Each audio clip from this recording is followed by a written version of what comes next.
और इन सब के बीच एक बड़ी खबर आ रही है। शाम 4:30 बजे चुनाव आयोग की प्रेस कॉन्फ्रेंस होगी। ईवीएम पर चुनाव आयोग दे सकता है जवाब। दरअसल राहुल गांधी अखिलेश यादव ने ईवीएम पर फिर से सवाल उठाए थे और इसी को लेकर खबर है कि 4:30 बजे चुनाव आयोग की प्रेस कॉन्फ्रेंस होगी। और जिस तरीके से अभी राहुल गांधी ने भी तर्क दिया कि ब्लैक बॉक्स है, इस पर कोई जांच नहीं हो सकती, अखिलेश यादव ने भी इस पर सवाल उठाए थे। अब माना जा रहा है कि 4:30 बजे चुनाव आयोग इस पर पीसी करेगा और जो भी उन्होंने बयान दिया है उस पर अपना जवाब देगा। इसके पहले भी उन्होंने कई बार ईवीएम पे अपनी बात रखी है। उन्होंने कहा कि ईवीएम पे सवाल उठाना बेबुनियाद है और किसी के शक का कोई इलाज नहीं है। अब देखना ये होगा कि 4:30 बजे जब प्रेस कॉन्फ्रेंस होगी तो उसमें चुनाव आयोग की तरफ से क्या बातें निकल के सामने आती है। एलन मस्क ने ईवीएम पे सवाल जब उठाए उसके बाद से फिर राहुल गांधी ने उस मुद्दे को लपक लिया और फिर उन्होंने कहा कि ईवीएम जो है वो ब्लैक बॉक्स है। और फिर अखिलेश यादव ने भी ईवीएम पे सवाल उठाए और अब तमाम जो बड़े नेता धीरे धीरे ईवीएम पे सवाल उठाने लगे हैं। हालांकि चुनाव जीतने के बाद पहले सभी ने जश्न मनाया, लेकिन अब ईवीएम को बेवफा फिर बनाया जा लगा है।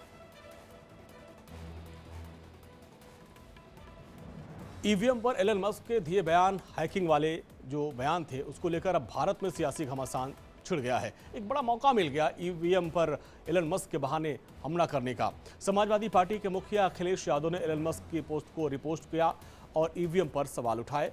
अब देखिए, उन्होंने लिखा कि टेक्नोलॉजी समस्याओं को दूर करने की होती है और अगर वही मुश्किल वजह बन जाए तो उसका इस्तेमाल बंद कर देना चाहिए।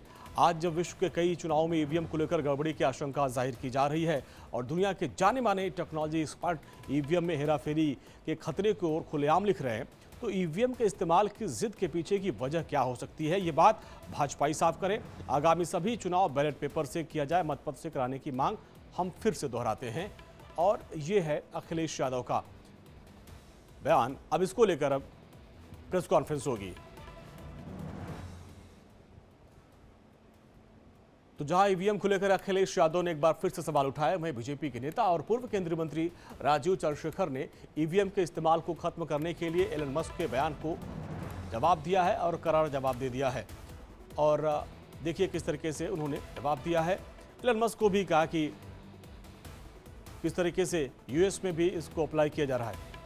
उन्होंने कहा कि बहुत व्यापक सामान्यीकरण है, स्टेटमेंट है, कोई भी सिक्योर डिजिटल हार्डवेयर नहीं बनाता है, ये गलत है। दरअसल कुछ दिन पहले टेक दिग्गज एलन मस्क ने ईवीएम की सुरक्षा पर बहस छेड़ते हुए कहा था कि ईवीएम को इंसान या एआई की मदद से हैक किया जा सकता है और इसीलिए उन्हें इस्तेमाल में नहीं लाना चाहिए। इसको लेकर अब भारत में बहस छिड़ गई है।